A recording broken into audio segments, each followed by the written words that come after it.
Welcome to Wealth and Wellness with Grace Nabasabla. Hi, welcome. This is Grace, and today I have reasons why 90% of entrepreneurs actually don't make it in their first 2 years of entrepreneurship. There's a quote I love about this. It says, if you're unwilling to learn, no one can help you. However, if you're willing to learn, no one can stop you. So as an entrepreneur, you need to always learn to increase those skills. Point number 2 is the lack of proper expectations. For me as an agent, when I started, I didn't realize this field was oversaturated. Do you know in a small town in Louisiana, it has over 1,000 agents? So how can you carve yourself out to be the best agent, right? What is your value proposition? So in doing that, just realize you have a lot of competition. If you start this business because you watched a TV show and it inspired you to become an agent, it's not what it is, because the reality is harder than we might think it is. So come in this field with the right expectation. Those expectations should include hard work and smart work. Point number 3 is you have to be prepared. What do I mean by preparation? I can say failing to prepare is failing to succeed before you even start. This business needs branding, marketing, customer service. All that is preparation. So how can you leverage the skills you used in the past to get better in this business or in any business whatsoever? For me, I worked in healthcare prior, and also I've done so much work with customer service. Therefore, I leverage those skills, how I service my clients prior in healthcare and customer service, to put that into my business now as an agent, because you always need it. The bloodline of any business is your customer. So prepare to serve your customers to the best of your ability. Point number 4 is about lack of self-discipline. Being your own boss comes with its own challenges. I can say when I started being my own boss, I love that I'm able to make my own schedule. But with that, also challenges you to actually follow that schedule, right? So initially, I had so many goals, so many plans, and started a schedule. However, the consistency is always key. So I'm trying as hard as I can every day. And it's a challenge, because if you don't have somebody out there telling you what to do, when to do it, how to do it, it can be challenging, especially as an entrepreneur. Because most times when you start your business, you start by yourself. So you don't have anybody over you telling you what to do. But you have to tell yourself what to do, and you have to actually follow through on those things that you tell yourself that you want to do. Point number 5 is how you actually follow up with your clients. You have to stay consistent and follow up with your clients. I can say with being an agent, I'm still working on my CRM. That's customer relationship management. But you have to start figuring out what can you do to follow up with those clients, because you need those repeat clients coming back to buy from you and also support your business. So whichever way, maybe saying a thank you, sending a card on their anniversary after they purchase a home, sending a congratulations, I hope you enjoyed your home your first year, different things like that. That's follow up, because those people remember you and you want to continue building your clientele. They actually say that it takes 6 to 9 touches before somebody actually responds to you. That sounds like a lot of follow-up.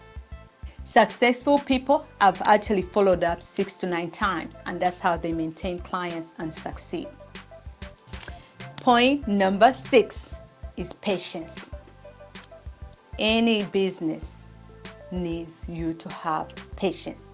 So you lacking patience when you start your business, you're gonna burn yourself out. You have to have that patient mindset. Don't expect others to be patient with you when you're not even patient with yourself or them. So you need to figure out things you can do differently to become more patient. That's also setting the proper expectations. But patience is a big thing because anything can happen at all times, especially now. Guess what? You depend on everybody and anybody. So all that takes patience. Point number 7. Commit to making things better. So it's the lack of commitment. Lack of commitment. Are you committed to your business? Or are you ready to go on to the next shiny object? A lot of times I've had so many stories of people, they build a business the first, not even a year, and they're moving on to the next business. Do you know it takes about, I'll say the average entrepreneur, okay, leaves their business in 2 years. That is 90 to 95%. They leave that business, they start a business and leave it in less than 2 years. That's a lot. And also 4 out of 5 businesses fail in that time frame, unfortunately. So you've invested so much time, so much money in this business, but in less than 2 years, before it actually matriculates and also starts giving you some profits, guess what? You're moving on to the next thing, or maybe the next best thing. But sometimes it takes consistency. Because I can say for me as an agent now, since this is my first year as an agent, it's been challenging, but then guess what? I'm still building. Because that's like planting a seed, you're building upon it. So every time I give out business cards, every time I communicate with clients, every time I promote myself, I'm still planting a seed. I don't know where the seed is going to fall, but I'm hoping it falls on fertile ground whereby that person will remember me down the line, right? It might be 2 years, 3 years. However, I have to stick with it before I can gain the benefits from it. Point number 8 is forgetting that sales equals survival. As an entrepreneur, if you don't sell, guess what? You don't eat. So make sure that you keep up with those sales, because if you don't sell, you won't be able to eat. Point number 9 is lack of time. We love saying everybody lacks time. We are so busy. Everything is taking us out of what we need to do, right? The problem with that is nothing gets done when you don't have time. And also I had to realize that, guess what? You make time for things that are important to you. So whatever you consider a priority, you make time for, right? Just think about it like this. How come people who are very successful than you are able to do those things that they want to do? Okay, they are able to build, they are able to grow. How come they're able to do that? And if they can, how do they get to do that? Right? So I'm thinking about how they leverage other people's time. How can you outsource? Or at least hire somebody to assist you in your business. Because majority of business owners get overwhelmed. And they start off as a small business and they continue as a small business for generations. And before they know it, they run out of business. So we have to leverage other people's time and also start hiring so we can work on our business. Because if you're always working in the business, you never have time to work on the business. Point number 10 is lack of steady income. Lack of steady income, I mean, when you get paid or get any profits in this business, are you quickly enjoying those profits, or are you putting some money back into the business? I saw this firsthand growing up. I'll say my dad own businesses, and unfortunately most of those businesses did not survive, and this is because of the same reason.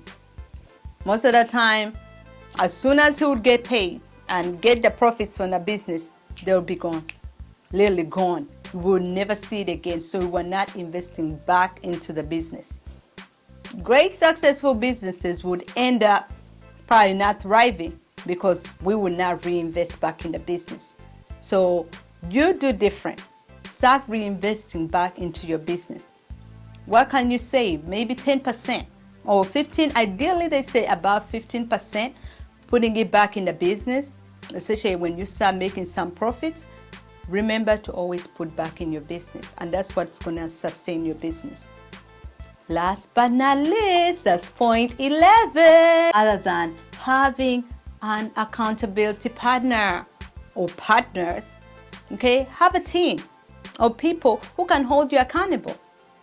It's easier for us to say that we'll hold each other accountable or ourselves accountable. Sometimes it's tough. But if you have a designated person to hold you accountable on a consistent basis, that will do you wonders. Having mentors, okay? Having a friend, okay? A team out there who you trust, who can hold you accountable. I remember my son is holding me accountable as I say this, y'all. So, last year we were watching a motivational video, and I was like, so I was encouraging my son and my daughter to watch the video with me, and they were like, Mama, why are you always encouraging us to watch these videos with you? We don't really enjoy them, but because they're 11 and 14, so you can understand, right? The hesitation. So I encouraged them. I was like, this is really good. This information is so important. And so they were like, Mama, how come you are not up there on that stage? So that was a challenge, and my kids love to challenge me. I was like, you know what? Since you're saying that, in 5 years, I'm going to make sure I'm on one of those top stages, right? So this year, I made sure whatever I was doing, I needed to focus on my public speaking. I joined Toastmasters, and I've been giving speeches. I'm a leader in Toastmasters. And so that's going to encourage me to continue speaking. In fact, I competed in the speech competition last year in Toastmasters. So that's also pushing me, because my goal is to be up there on one of those top stages. And there's also a catch to this. If I don't make it to those stages because I told them, you know what, not even 5 years, I'll make it in 4 years. So 2025, I was like, if I don't make it on those top stages, guess what's going to happen? I promised my son that I'll give him $100,000, okay? But I told him this will be in the house. So that's a commitment that you have to make. Commit to doing something or giving away something that will actually hurt your pockets. Because if you do, you know you're going to make sure you do it. Because I don't have just $100,000 to give away, but I know it's my son, and it will definitely help him as he grows up. But this is important because I know I really want to improve my public speaking. I want to grow and share my message, and this will definitely push me. I hope you all enjoyed these 11 tips. If you're still contemplating on the sidelines, if you should become an entrepreneur, contemplate no more, because these tips will help you turn the lack of into things you need to do.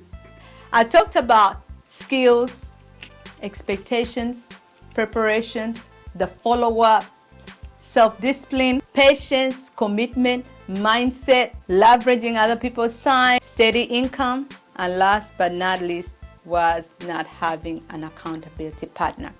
I hope this video helped you, and until next time, do not forget to subscribe, okay? Because if you want more important videos like this, please subscribe so you can get notified whenever I post a new video. Until next time.